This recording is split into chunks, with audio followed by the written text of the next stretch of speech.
मोदी जी मगरमच्छ पकड़ते थे जब देश आजाद भी नहीं था।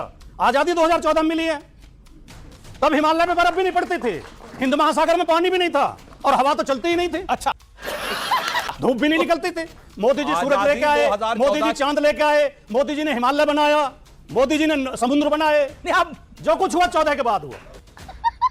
हेलो, आज का जो हमारा डिबेट होने वाला है वो सुधांशु त्रिवेदी के साथ और राजकुमार भाटी जी के साथ होने वाला है। आप देखना किस तरीके से सुधांशु त्रिवेदी जी मुसलमानों के अपमान करते हैं और किस तरीके से राजकुमार भाटी जी मुसलमानों को सपोर्ट करते हैं। वो बताते हैं कि जिस टाइम कांग्रेस का राज था उस टाइम का हमारा इंडिया कैसा था और आज का हमारा इंडिया कैसा है। तो चलिए हम अपना टाइम वेस्ट ना करते हुए हम इसको देखते हैं और प्लीज़ लाइक सब्सक्राइब जरूर कर देना और पूरी वीडियो जरूर वॉच करना, आपको भी मजा आएगा। चलिए शुरू करते हैं, पिक्चर चालू करो बे। तो सुधांशु त्रिवेदी जी ने रामजी लाल सुमन जी के बयान का जिक्र किया, कहा कि उन्होंने ये कहा कि सारे मुसलमान औरंगजेब की औलाद हैं। नहीं, बाबर की औलाद। उन्होंने कहा मुसलमान बाबर की औलाद। बाबर की औलाद हैं। बिल्कुल उलट कह रहे हैं। भारतीय जनता पार्टी के लोग ऐसा कह के प्रदर्शित करने की कोशिश करते हैं कि सारे मुसलमान मुगल हैं और हम हमेशा खंडन करते रहे हैं। आपकी डिबेट में भी कई बार किया था कि सारे मुसलमान मुगल नहीं हैं। किस बीजेपी के नेता ने बोला? सुमन ने जी सदन के अंदर ये बोला कि अगर मुसलमान बाबर की औलाद हैं, अगर कुछ छोड़ गए। अरे बाप रे, ये तो धोती खोल रहा है। आधा सच बोलना झूठ बोलने से भी ज्यादा खतरनाक होता है। वो कह रहे हैं अगर मुसलमान बाबर की औलाद हैं, देख लें आप। फिर आपने कहा कि तुम किसके लिए कहा? उन्होंने कहा फिर तुम किसकी औलाद हो? तुम कहा बीजेपी वालों के लिए।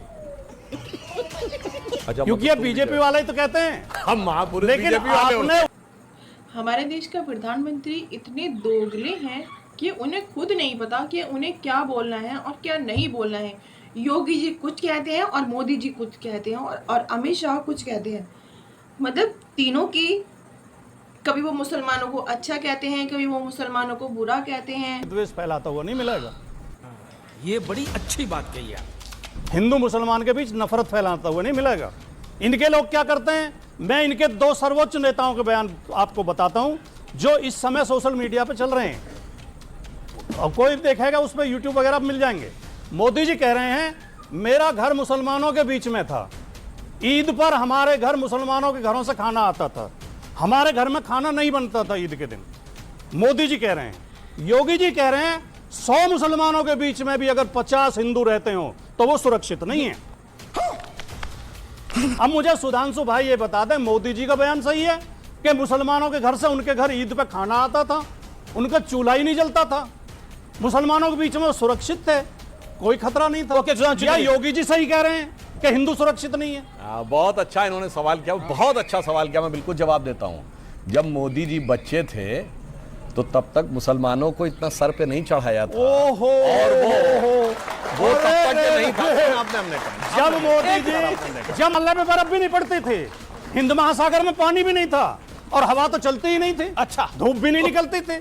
मोदी जी सूरज लेके आए, मोदी जी चांद लेके आए, मोदी जी ने हिमालय बनाया, मोदी जी ने समुद्र बनाए। अब जो कुछ हुआ 14 के बाद हुआ। मुझे क्रेडिट नहीं चाहिए। Okay okay okay, Sudhanshu Trivedi कुछ नहीं था उससे पहले। देखिए, नहीं, ये तो देश ही सन 47 में बना था, इससे पहले देश थोड़ी था। ये तो वो है ना भैया, ठाकुर तो कह रही है 14 में आजाद हुआ। नहीं, सुधांशु जी आपकी एक बड़ी फेमस प्रेस कॉन्फ्रेंस है जिसमें आपने बोला 2014 से पहले भारत जो था वो आंशिक तौर पर मुस्लिम राष्ट्र था। 2014 से पहले भारत आजाद हुआ, ये नहीं सच है कि 2014 में। आजादी की अनुभूति 2014 में। चड्ढा समझाओ, इसे समझाओ। और मैं बताना चाहता हूं 2014 से पहले जो मैं बोल चुका हूं वो फिर रिपीट कर रहा हूं। यह देश आंशिक रूप से मुस्लिम राष्ट्र था और अब इसे वास्तविक सेकुलर राष्ट्र कहा जा रहा है।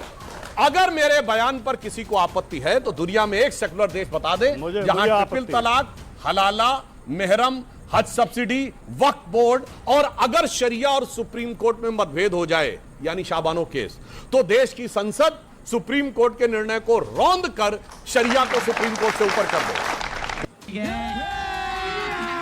अभी मजा आएगा ना भिड़ो। कि 2014 में आजादी का एहसास हुआ क्यों हुआ उसका कारण खोजिए। जब देश की आजादी की लड़ाई चल रही थी, इनकी पार्टी का नाम है भारतीय जनता पार्टी। भारतीय जनता पार्टी की मां है जनसंघ, जनसंघ की मां है हिंदू महासभा और आरएसएस। हिंदू महासभा और आरएसएस से इनकी पार्टी का जन्म हुआ है। जब देश की आजादी की लड़ाई चल रही थी तो हिंदू महासभा और आरएसएस अंग्रेजों के साथ थी, आजादी की लड़ाई में शामिल नहीं थी। इसलिए जब देश आजाद हुआ तो देश की जनता ने इन्हें नकार दिया। इनकी कहीं एक सीट आती थी, कभी दो आती थी। कृपया बोलने दें, कृपया बोलने दें। धागा खोल दिया। और 1990 में जाके नकार रखा था आपको। आपकी पार्टी को कोई गंभीरता से नहीं ले सकता था, क्योंकि ये अंग्रेजों की मुखबिरी करते थे, स्वतंत्रता सेनानियों के खिलाफ कोर्ट में गवाही दिलवा के उन्हें सजा करवाते थे। तुम्हें शर्म है? कुछ शर्म आया है? जब भारत का संविधान लागू हुआ इन्होंने उसका विरोध किया। जब तिरंगा झंडा फहराया गया इन्होंने उसका विरोध किया। आरएसएस के मुख्यालय पर इस देश में कुछ नहीं है, सिर्फ और सिर्फ मुसलमानों के लिए मुसलमान एक मुद्दा है और कुछ भी नहीं है। 2002 तक तिरंगा झंडा नहीं फहराया गया। 2001 में 2 नौजवानों ने जाकर तिरंगा लगा दिया तो आरएसएस ने उनके खिलाफ मुकदमा लिखवाया, जेल भिजवाया उन्हें। भाटी जी, अब क्योंकि लास्ट बोल रहा हूं, जी जी जी, कृपया, जब 1990 में इन्होंने हिंदू मुसलमान करके, मस्जिद पे प्रहार करके, मंदिर मस्जिद करके और सरकार बना ली, 14 तक में इनकी फुल मेजोरिटी की सरकार आई है, तो इन्हें तब लगा कि अब देश आजाद हुआ है। जब देश सेकुलरिज्म के रास्ते पर चल रहा था, सोशलिज्म के रास्ते पर चल रहा था, संविधान के रास्ते पर चल रहा था, तब इनके ठीक है, ओके। लाइक सब्सक्राइब जरूर कर लेना और एक प्यारा सा कमेंट्स करना कि आज का डिबेट जो है वो आपको कैसा लगा। तो हम मिलते हैं नेक्स्ट वीडियो में, तब तक के लिए बाय बाय।